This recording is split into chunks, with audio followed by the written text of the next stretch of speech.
आज आपल्यासोबत एक खास सेलिब्रिटी अँकर आहे जी त्याला पाहता तुमची गालावरची कळी नक्कीच खुलेल, ज्याच्या स्माईलनं लाखो तरुणींचं काळीज धडधड करेल। आणि हो, एक असा डॉक्टर ज्यांचा पेशंट व्हायला तरुणी एका पायावर तयार होतील। तुमच्या लक्षात आलंच असेल मी कोणाबद्दल बोलते ते। खुलता कळी खुलेनाचा डॉक्टर विक्रांत म्हणजेच अभिनेता ओमप्रकाश शिंदे।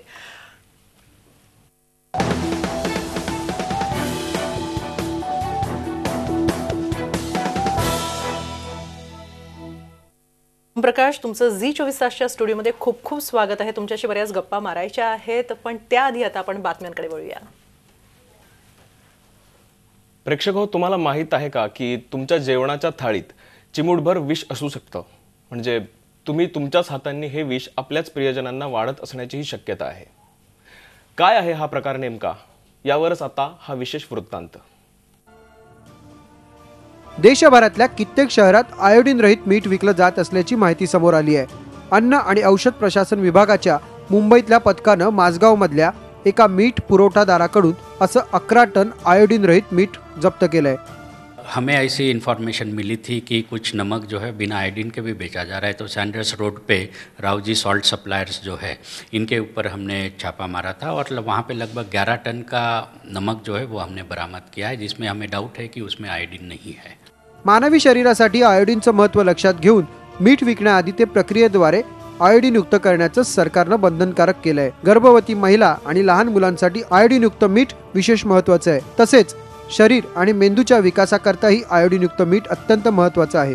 मुझे पता नहीं था नमक के भी 2 प्रकार रहते हैं, एक आयोडीन युक्त रहता है और दूसरा जो रहता है बिना आयोडीन का रहता है। लेकिन अभी इसके बाद मैं ख्याल रखूँगी कि जब भी मैं नया नमक ले लूँगी तब आयोडीन युक्त ही रहेगा, जो सेहत के लिए अच्छा रहेगा और अच्छा क्वालिटी का ही रहेगा। गर्भवती महिलाओं में विशेषकर आयोडीन की supplementation up to 250 microgram per day जरूर होनी चाहिए। इसके अलावा जब बच्चा पैदा होता है उसके बाद उसके डेवलपमेंट के लिए हमें आयोडीन चाहिए होती है। शरीर के लगभग हर पार्ट के विकास के लिए आयोडीन का अपना रोल है। आयोडीनच्या अभावामुळे रोगग्रस्त असलेल्यांची संख्या भारतात खूप मोठी आहे। याबाबत लोकांना जागरूक करण्यासाठी सरकार विशेष प्रयत्नही करत आहे। मात्र काही नफाखोर केवळ स्वतःची तुंबडी भरण्यासाठी बिनदिक्तपणे लोकांच्या आरोग्याशीच धोकादायक खेळ करतायत। राकेश त्रिवेदी, झी मीडिया, मुंबई। महाराष्ट्र लोकसेवा आयोगाच्या पोलीस निरीक्षक पदासाठी अखेर वयोमर्यादा वाढवण्याचा निर्णय सरकारने घेतलाय। 3 वर्षांची वयोमर्यादा वाढवण्याची घोषणा सरकारने विधान परिषदेत केली आहे। खुल्या वर्गासाठी वयोमर्यादा 28 वरून 31 पर्यंत वाढवण्यात आली आहे, तर मागासवर्गीय आणि इतर मागासवर्गीय मुलांसाठी वयोमर्यादा 31 वरून 34 पर्यंत वाढवण्यात आली आहे। आज शासनाने माननीय चंद्रकांत पाटील साहेबांनी शासनाच्या वतीने सभागृहामध्ये या संदर्भातलं निवेदन केलंय आणि पीएसआयच्या परीक्षेमध्ये जी मुलं बसली आहेत त्याच्या संदर्भातलं 3 वर्ष वयाची अट ही वाढवलेली आहे। त्याच्यामुळे खुल्या वर्गातली जी मुलं आहेत त्यांची 28 वरून 31 आणि बाकीच्या मागासवर्ग आणि बाकीच्या वर्गाच्या मुलांची ही 33 ते 34 केलेली आहे। राज्यातील पोलीस उपनिरीक्षक पदाची परीक्षा देणाऱ्या विद्यार्थ्यांची वयोमर्यादा 28 वरून 31 वर्ष अशी वाढवण्यात आली आहे। सरकारतर्फे तशी घोषणा करण्यात आली आहे, पण प्रत्यक्षात तसा कुठलाच आदेश एमपीएससीला मिळालेला नाहीये। या पार्श्वभूमीवर सरकार दिशाभूल करत असल्याचा आरोप विद्यार्थ्यांनी केलाय। त्यांच्याशी चर्चा केली आहे आमचे प्रतिनिधी अरुण मेहत्रे यांनी। स्पर्धा परीक्षेची वर्षानुवर्ष तयारी करणारे विद्यार्थी आज हवालदिल आहेत। माझ्यासोबत पीएसआयची परीक्षा देऊ इच्छिणारे हे सगळे मुलं आहेत। मला सांगा की ही सगळी तयारी तुम्ही करत असता आणि कुठेतरी सरकारच्याच बाजूने काहीतरी त्रुटी राहते, म्हणजे 33 महिने जाहिरातच निघत नाही आणि तुमची संधी या ठिकाणी एका अर्थाने हिसकावून किंवा डावलल्या जाते। निश्चितपणे तुम्हाला संताप येत असेल याचा। नक्कीच याचा खूप संताप आहे मुलांमध्ये आणि शासनाने जे आम्हाला आश्वासन दिलं होतं त्या आश्वासनाची शासनाने पूर्ती करायला पाहिजे होती। जाहिरात येण्याच्या अगोदरच हे वय वाढून द्यायला पाहिजे। एमपीएससी कार्यालयाला या गोष्टीची माहिती आहे का? काय म्हणतात? एमपीएससी कार्यालयाशी संपर्क साधला? एमपीएससी कार्यालयाशी संपर्क साधला असता ते सांगतात की शासनाने आमच्यापर्यंत अजून तसली कोणतीही माहिती पाठवलेली नाही। वारंवार त्यांच्याशी संपर्क साधला तरी ते आम्हाला कुठलीही माहिती व्यवस्थित देत नाहीत आणि आत्ताच जवळजवळ 3 वर्षापासून जाहिरात नसल्यामुळे आमचं वय केवळ 3 वर्ष जाहिरात नसल्यामुळे वाढलं। त्यामुळे आम्हाला ह्या परीक्षेला बसता येत नाही. जवळपास महाराष्ट्रामध्ये MPSC तयारी करणारे 4 ते 4.5 लाख विद्यार्थी आहे आणि ह्याचा परिणाम जवळपास 70 ते 80% मुलांवर झालेला आहे. एकट्या पुण्यामधून MPSCसाठीच्या BSA जागेसाठी 50,000 फॉर्म भरले जातात. ते आजच्या घडीला फक्त 4 ते 4.5 फॉर्म भरले गेलेले आहेत. आणि MPSCला सांगितलं तर MPSCमध्ये आम्ही सुद्धा ह्या बातम्या फक्त पेपरमधून वाचतोय. गव्हर्नमेंटने आम्हाला आजपर्यंत कुठल्याही अधिकृतरित्या आमच्यापर्यंत ही आदेश दिलेला नाही आहे.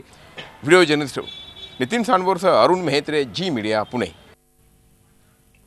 किडनी निकामी झाल्याने आयुष्याशी लढत असलेल्या महिलेसाठी मदतीची मागणी करण्याकरता ख्यातनाम गीतकार जावेद अख्तर यांनी आज मुख्यमंत्री देवेंद्र फडणवीस यांना भेट दिली आहे. मुंबईच्या जसलोक रुग्णालयात भरती असलेल्या एका महिलेची महिलेला किडनीची आवश्यकता आहे. पण या महिलेचे कुणीही नातेवाईक नसल्याने नियमाप्रमाणे तिला किडनी प्रत्यांतरण शक्य नाहीये.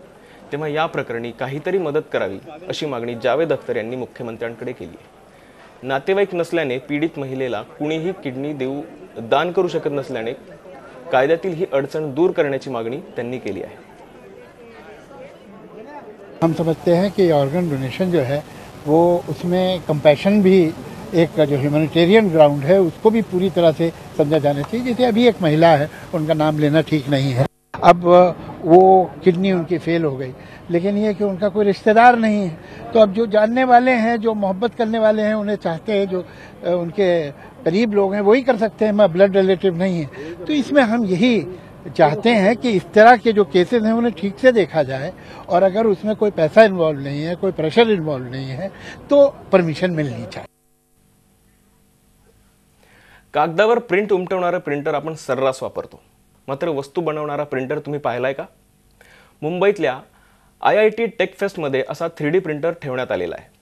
असा नाविन्यपूर्ण आणि कल्पक 3D प्रिंटर तयार करणाऱ्या विद्यार्थ्यांशी बातचीत केली आमचे प्रतिनिधी देवेंद्र कोल्हटकर यांनी. IIT टेक फेस्टमध्ये आपल्याला नेहमीच काहीतरी इनोव्हेटिव्ह पाहायला मिळतं आणि अशीच एक इनोव्हेटिव्ह गोष्ट जी आहे ती सध्या या ठिकाणी आहे, ती म्हणजे 3D प्रिंटर. 3D प्रिंटर म्हणजे काय हे सांगण्यासाठी माझ्यासोबत एक कॉलेज स्टूडेंट आहेत, त्याच्याशीच आपण बातचीत करणार आहोत. ये 3D प्रिंटर क्या है और ये किस तरह से वर्क होता है? सो बेसिकली 3D प्रिंटर एक नया टेक्नोलॉजी है. उसमें आपको कुछ भी अगर बनाना है, समथिंग आपको ऐसा कुछ बनाना है फॉर एग्जांपल, तो आप उसको डिज़ाइन कर सकते हो 3D मॉडलिंग सॉफ्टवेयर्स में. एंड देन वो डिज़ाइन के बाद अब ये मशीन है हम लोग का, ये इंडी डेस्कटॉप 3D प्रिंटर है. इसमें आप डिज़ाइन SD कार्ड में फीड कर सकते हो और फिर आपको सिर्फ नॉर्मल प्रिंटर की तरह प्रिंट दबाना है and then it will start printing. क्या क्या इसमें इस्तेमाल होता है? So basically any plastic product, कोई भी प्लास्टिक प्रोडक्ट आपको बनाना है, अगर आपका घर के में हैंडल टूट गया, कुछ भी टूट गया, तो आप बना सकते हो. और ये मशीन हम लोग ने पूरा it's made in India and it is just at 37,000 rupees right now.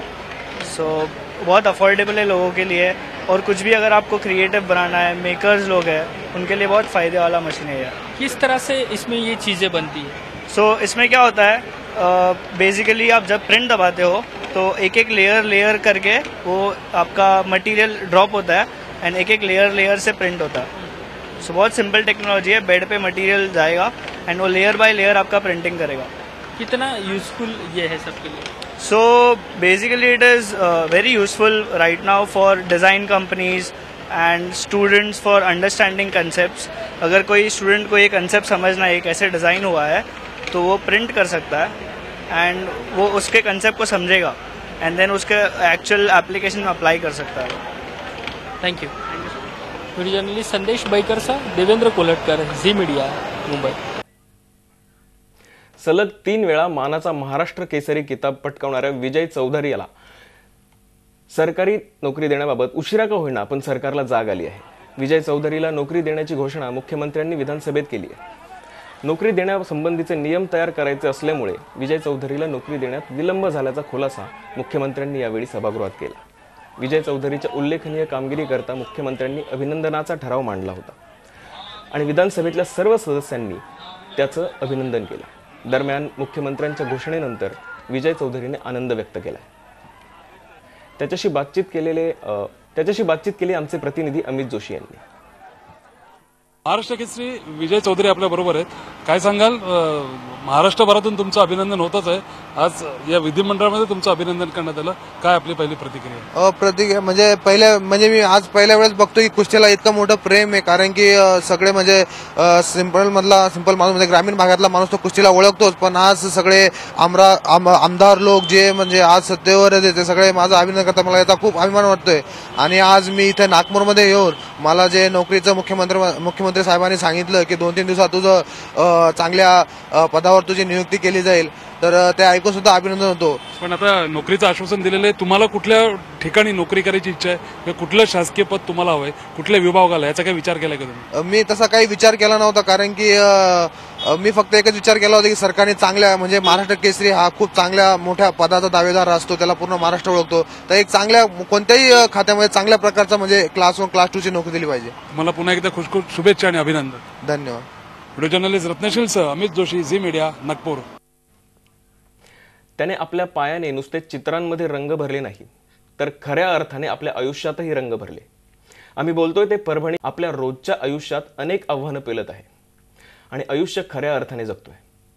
त्याच्या याच प्रेरणादायी प्रवासावर एक नजर.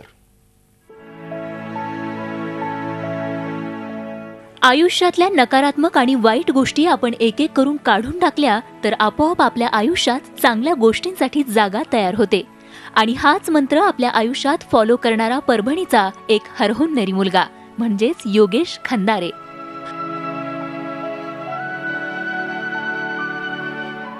योगेशच्या वयाच्या अवघ्या 6व्या वर्षी त्याला विजेचा शॉक लागल्यामुळे त्याचे दोन्ही हात खांद्यापासून कापावे लागले.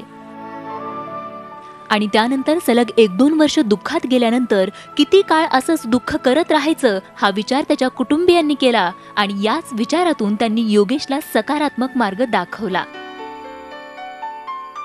योगेशनेही आपल्या कुटुंबाला साथ देत आहे त्याच पद्धतीने आपण चांगलं आयुष्य कसं जगू शकतो याचा विचार करत आपल्या पायांच्या जोरावर आयुष्य जगण्याचा निर्णय घेतला. आणि मग त्याचा पायांचा प्रवास सुरू झाला.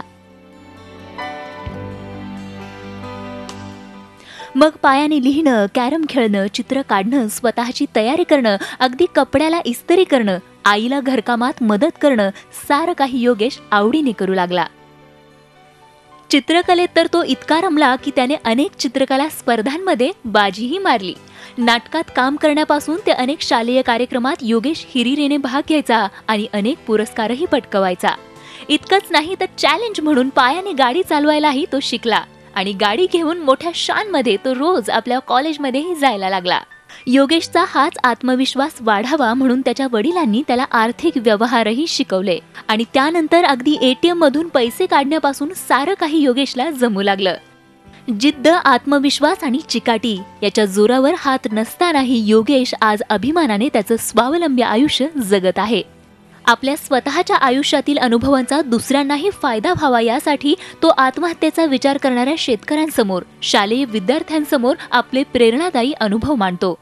आपल्या पायाने काय काय करू शकतो याचं प्रात्यक्षिकही दाखवतो. आणि जर मी 2 हात नसताना आनंदाने जगू शकतो तर तुम्ही का नाही असा प्रश्न विचारून साऱ्यांनाच निशब्द करतो. आणि म्हणूनच योगेशच्या याच आत्मविश्वासाला आणि जिद्दीला आमचा मानाचा सलाम.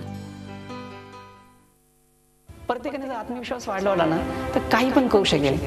त्याच्यातली जिद्द फक्त पाहिजे, चिकाटी पाहिजे आणि कॉन्फिडन्स पाहिजे, तो काही पण करून दाखवू शकेल. म्हणजे शरीरानं अपंग असेल तर काही हरकत नाही, पण बुद्धीनं अपंग नाही असायला पाहिजे. याच तत्वानुसार आयुष्यात सकारात्मक विचार करत नसलेल्या हातांपेक्षा असलेल्या पायांची किमया दाखवणाऱ्या योगेशचा प्रेरणादायी प्रवास पाहायला विसरू नका. जिंदगी मिलेगी दोबारा, शनिवारी सकाळी 9:30 वाजता आणि रविवारी रात्री 8:30 वाजता फक्त झी24 तासवर. सहप्रायोजक चिकित्सा वेलनेस मॅनेजमेंट, मणक्यांच्या व सांध्यांच्या विकारांवर उपयुक्त बाह्योपचार चिकित्सा. आणि आता बातम्या वाचल्यानंतर आपण ओमप्रकाशसह गप्पा मारणार आहोत. डॉक्टर ओमप्रकाश, आज तुम्ही इथं आलेला आहात, बातम्या वाचलेल्या आहेत, पण आता आणखीन तुमच्याशी याबाबत बोलायचं आहे की खुलता कळी खुलेना तुमच्या करिअरमध्ये किती महत्त्वाचं आहे. एक महत्त्वाची सिरियल ज्याला प्रेक्षकांचा खूप चांगला प्रतिसाद मिळतोय. हो, खूप महत्त्वाची सिरियल आहे माझ्यासाठी. आणि मी अगोदर कार्यदुरावामध्ये काम केलं होतं. साई प्रसाद म्हणून त्यामध्ये कॅरेक्टर होतं. तर ते लीड कॅरेक्टर नव्हतं, पण थोडंसं वेगळं कॅरेक्टर असल्याकारणे त्यात एक वेगळी मजा होतीच. पण खुलता कळी खुलेनामध्ये मध्यवर्ती कॅरेक्टर आहे आणि खूप वेगळं आहे पहिल्या कॅरेक्टरपेक्षा, खूप सिरियस आहे आणि त्यामुळे जरा एक वेगळी भूमिका करायला मिळाल्याचा मला खूप आनंद आहे आणि तशी मला संधी मिळाली याबद्दल मी खूप आभारी आहे. आणि मी खूप एन्जॉय करतोय आणि रोज काहीतरी नवीन शिकतोय किंवा काहीतरी ट्राय करतोय की हळूहळू हळूहळू परफॉर्मन्स कसा बेटर होत जाईल याकडे माझं नेहमीच लक्ष असतं. जसं तुम्ही सांगितलं की आधी का रे दुरावामध्ये तुम्ही साई प्रसादची व्यक्तिरेखा केली आहे, पण ती व्यक्तिरेखा आणि डॉक्टर विक्रांतची व्यक्तिरेखा पूर्णपणे वेगळी आहे. तुमचा साई प्रसादही लोकांना तितकाच भावला होता, पण डॉक्टर विक्रांतला कशा प्रतिक्रिया मिळत आहेत, कसा प्रतिसाद मिळतोय?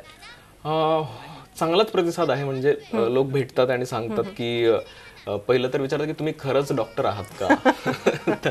त्यांचा हा प्रश्न असतोच आणि त्यांना हा प्रश्न नेहमी पडतो की तुम्ही खऱ्या आयुष्यामध्ये असं घडलं तर तुम्ही लग्न कराल का वगैरे, असे वेगवेगळे प्रश्न ते विचारतात. आणि सिरियस रोल आहे पण त्यांना खूप आवडतो तरी सुद्धा. म्हणजे त्यांची एक खंत असते की तुम्ही मागच्या कॅरेक्टरमध्ये खूप स्माइली असायचा, खूप हसायचात, तर ह्यामध्ये खूप गंभीर असता, तर आम्हाला तुम्ही हसलेलेच आवडता, असं खूप लोकांचं म्हणणं आहे. पण आता सिच्युएशन आणि परिस्थिती तशी आहे आणि लोकांना आवडते ते सुद्धा. म्हणजे बरेच लोक असंही म्हणतात की त्याचा जो समंजसपणा आहे तो खूप चांगला आहे आणि त्यातनं खूप काही शिकण्यासारखं आहे आत्ताच्या पिढीला सुद्धा. नक्की. ओमप्रकाश, साई प्रसाद झाला, विक्रांत आता तुम्ही करता आहात, पण या व्यतिरिक्त आणखीन काही रोल करण्याची इच्छा आहे का किंवा आणखीन कोणते अपकमिंग प्रोजेक्ट्स आहेत तुमच्या? अपकमिंग प्रोजेक्ट्स म्हणाल तर 1-2 फिल्मसाठी ऑफर आहेत, पण बघूया आता ते कसं वर्कआउट होईल त्यावर आहे. आणि इच्छा तर प्रत्येक ऍक्टरला ही इच्छाच असतेच की त्याला वेगवेगळ्या प्रकारचे सर्व कॅरेक्टर्स करायला मिळावेत. पण मला नेगेटिव्ह कॅरेक्टर करायला खूपच आवडेल. आणि असं काही नाहीये, मला सगळेच कॅरेक्टर्स आवडतात आणि मला हा आनंद आहे की मला पहिल्या कॅरेक्टरपेक्षा हे वेगळं मिळाल्याने जरा जास्त बरं वाटलं. कारण एकाच प्रकारचे रोल मिळण्याची शक्यता खूप होती तेव्हा असं मला वाटलं होतं, पण तसं घडलं नाहीये, त्यामुळे मी खूप खुश आहे. ओमप्रकाश, डॉक्टर विक्रांत नंतरचा प्रवास सगळेच जण पाहता आहेत, पण तोपर्यंतचा प्रवास किंवा डॉक्टर विक्रांत पर्यंतचा प्रवास नेमका कसा होता? खरं तर मी इंजिनियर आहे, मेकॅनिकल इंजिनियर आहे आणि मी पुण्यात इंजिनिअरिंग केलं. त्यानंतर मी जॉब केला 4 वर्ष, मग मास्टर्स केलं इंजिनिअरिंगमध्ये. पण मास्टर्स करत असताना मी नाटक करायला लागलो पुण्यामध्ये. आसक्त कला मंच म्हणून पुण्यातला प्रायोगिक नाटकाचा एक ग्रुप आहे आमचा, तर तिथे मी नाटक करायला लागलो. मग तिथे अभिनयाबद्दल वेगवेगळ्या गोष्टी कळायला लागल्या. मग मी पॉंडिचेरीला जाऊन आदिशक्ती थिएटर आर्ट्समध्ये एक ऍक्टिंगचा कोर्स केला. तर अशा वेगवेगळ्या गोष्टींनी मग थोडी थोडी सुधारणा होत चालली आता. ओके. मगाशीच आता तुम्ही म्हणालात की वेगवेगळे कॅरेक्टर्स करायला आवडतील. आज तुम्ही एक वेगळा रोल केलेला आहे, तो म्हणजे न्यूज अँकरिंगचा, तर तो रोल कसा आवडला आणि त्याचा काय एक्सपिरियन्स आहे? खरं तर हे खूप जबाबदारीचं काम आहे, कारण आपण एखादा शब्द जरी चुकीचा वाचला तर मराठी भाषा कशी आहे माहितच आहे, त्याचा वेगळा अर्थ होऊ शकतो.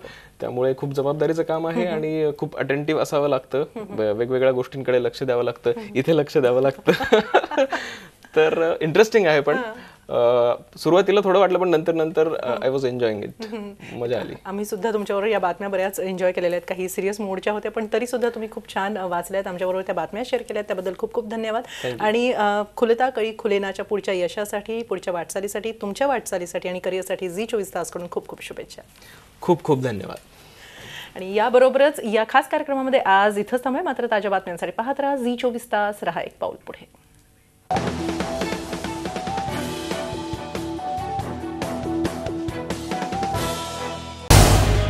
झी 24 तास, रहा एक पाऊल पुढे.